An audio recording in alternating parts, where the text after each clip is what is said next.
Histoire de mère à fille. Pourquoi n'ai-je pas eu d'enfant biologique ?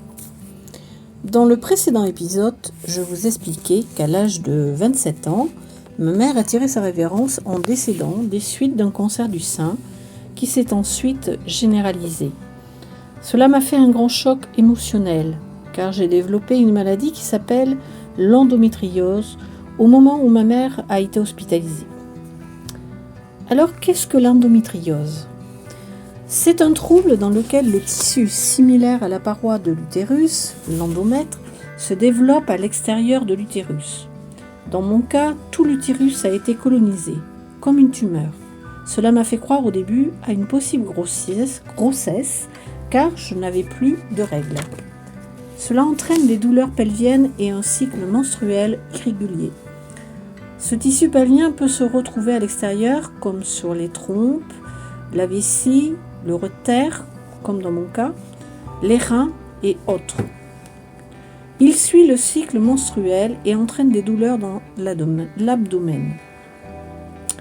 C'est une maladie gynécologique incomprise et elle toucherait environ 179 millions de femmes, dont 10 à 20% en âge de procréer, souvent vers la trentaine, et elle est plus fréquente en cas de ménopause tardive.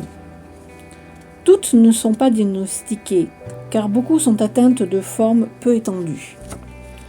L'endométriose est à l'origine de près de la moitié des règles douloureuses et elle entraînerait des difficultés de reproduction jusqu'à 30 à 50% des cas.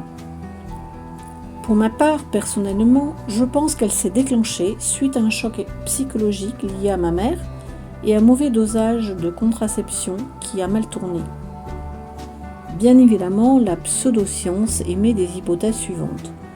De reflux menstruel, métaphasique, c'est-à-dire transformation des cellules de l'endomètre en d'autres tissus, de la métastase, c'est-à-dire un essaimage dans tout l'organisme lors des menstruations, d'autres hypothèses auto-immunes, toxiques liées à l'environnement, infectieuses, génétiques, etc. Bref, ce ne sont que des hypothèses. Revenons à nos moutons. Je suis donc hospitalisée et opérée pour une durée de 5 heures. Oui, en fait prévue pour 1 heure par les voies naturelles. Mon anesthésie a été renouvelée 4 fois et l'opération s'est transformée en une césarienne. En effet, la tumeur avait envahi tout l'utérus avec des adhérences sur l'urétère du rein droit. Les spécialistes se sont même demandé si ce n'était pas cancéreux. Ouf, non. Mais mon rein ne fonctionnait plus qu'à 2%. Je suis donc restée 15 jours hospitalisée et peu de temps après mon retour, ma mère décède à l'hôpital. Petite précision, ma grand-mère maternelle décide aussi de décéder 15 jours avant celui de sa fille, à 80 ans, dans son sommeil. Ah oui, elle ne pouvait pas supporter de voir mourir sa fille. Pour la petite fille, moi, ça a été aussi dur à avaler. Bref, je me suis coltinée 2 enterrements à 15 jours d'intervalle, avec des frères quasi absents. Oui, j'en avais 2.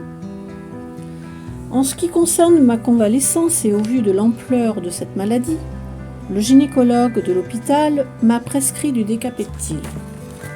C'est un traitement qui m'a mise en ménopause artificielle pendant 1 an.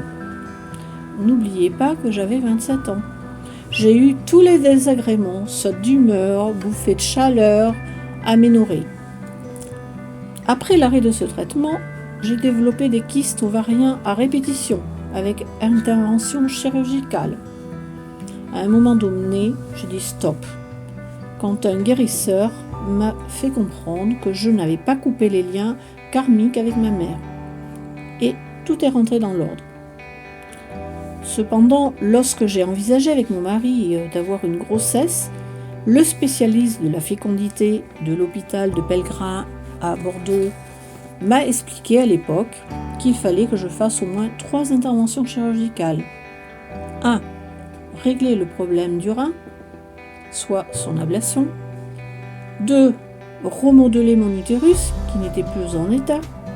Et 3. Faire une FIV, qui ne me donnait que 30% de chance de réussite avec 3 tentatives maximum autorisées. J'approchais la trentaine et j'ai décidé que l'hôpital, ce n'était pas pour moi. J'ai donc jeté l'éponge. Mais je n'ai pas perdu espoir de fonder une famille à moi. Je m'appelle Nicole et je vous partage cette histoire car j'ai le projet de créer l'atelier de mes filles qui va être consacré à aider les femmes grâce à l'aromathérapie et aux cosmétiques naturels. Je vous dis donc à bientôt pour la suite. Merci de liker ou de vous abonner à ma chaîne ou de me laisser un commentaire si vous avez vécu ce genre de situation.